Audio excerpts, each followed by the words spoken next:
জুলাই অভ্যুত্থানে চাংখারপুলে ৬ জনকে হত্যা মামলার সাক্ষ্য গ্রহণ চলছে ট্রাইব্যুনালে।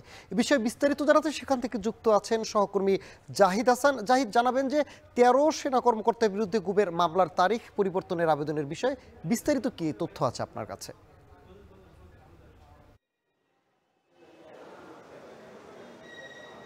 আন্তর্জাতিক অপরাধ ট্রাইব্যুনালে আজকে চানখারপুলের যে ৬ জনকে হত্যা করা হয়েছিল, ৬ জন শিক্ষার্থীকে, সেই মামলার সাক্ষ্য গ্রহণ শুরু হয়েছে এবং এই মামলায় সবশেষ সাক্ষী দিয়েছিলেন উপদেষ্টা আসিফ মাহমুদ সজীব ভুঁইয়া। এরপরে আজকে আরেকজন প্রত্যক্ষদর্শী তিনি এই মামলায় সাক্ষী দিচ্ছেন এবং একই সঙ্গে সাবেক সেনা কর্মকর্তা জিয়াউল আহসানকে হাজির করা হয়েছে। তার বিরুদ্ধে গুমের মামলা রয়েছে এবং সেই মামলার প্রধান আসামি করা হয়েছে শেখ হাসিনাকে, সাবেক প্রধানমন্ত্রী। তার সাথে জিয়াউল আহসান যে মামলার আসামি, সেই মামলার জিয়াউল আহসান সহ শেখ হাসিনার বিরুদ্ধে গুমের যে অভিযোগ দাখিল করা হয়েছে, সেই অভিযোগের ভিত্তিতে যে তদন্ত চলছে, সেই তদন্তের যে তথ্যপত্রগুলো প্রসিকিউশনের তদন্ত সংস্থার হাতে এসেছে, সে বিষয়ে তদন্তের অগ্রগতি প্রতিবেদন দাখিলের জন্য একটি সময় চাওয়া হবে এবং কবে তদন্ত প্রতিবেদন দেয়া হবে সে বিষয়েও একটি তারিখ আজকে নির্ধারণ হতে পারে। এটি সাবেক সেনা কর্মকর্তা জিয়াউল আহসানের বিরুদ্ধে এই মামলাটি আজকে তারিখ রয়েছে।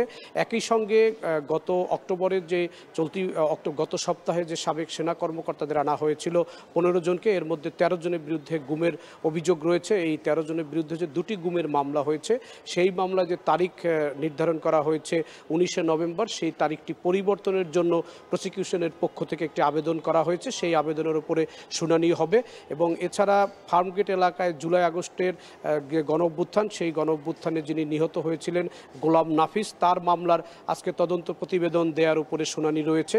সেই মামলার অগ্রগতি কতদূর হয়েছে এবং এই মামলার তদন্ত কতদিনে শেষ হতে পারে এ বিষয়ে একটি তদন্ত অগ্রগতি ট্রাইব্যুনালকে জানাবেন প্রসিকিউশন টিম। তারপর এই মামলায় একটি তারিখ নির্ধারণ হবে। সবকিছু মিলিয়ে চানখারপুলের মামলার সাক্ষ্য গ্রহণ চলছে। একজন সাক্ষ্য দিচ্ছেন, আজকে ১২তম সাক্ষী চলছে, ১২তম দিনের সাক্ষী, ১২তম দিনে ২০ নম্বর সাক্ষী চানখারপুলের মামলায় সাক্ষী দিচ্ছেন। এই মামলায় সাবেক ডিএমপির কমিশনার হাবিবুর রহমান সহ ৬ জনকে আসামি করা হয়েছে। এই ৬ জনই পুলিশের বিভিন্ন পর্যায়ের সদস্য। এর মধ্যে তৎকালীন শাহবাগ থানার এডিসি রয়েছেন, এসি রয়েছেন এবং ৪ জন আটক রয়েছেন। এর মধ্যে একজন পুলিশের পরিদর্শক রয়েছেন।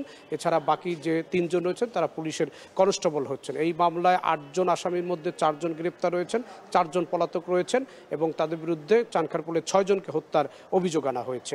একই সঙ্গে জিয়াউল আহসানের বিরুদ্ধে যে গুমের মামলা রয়েছে, সেটিরও তদন্ত অগ্রগতি প্রতিবেদন আজকে জানাবে ট্রাইব্যুনালের কাছে। এই হচ্ছে ট্রাইব্যুনালে আজকের কার্যক্রমের সবশেষ পরিস্থিতি। সানি। আন্তর্জাতিক অপরাধ ট্রাইব্যুনাল থেকে যুক্ত ছিলেন সহকর্মী জাহিদ।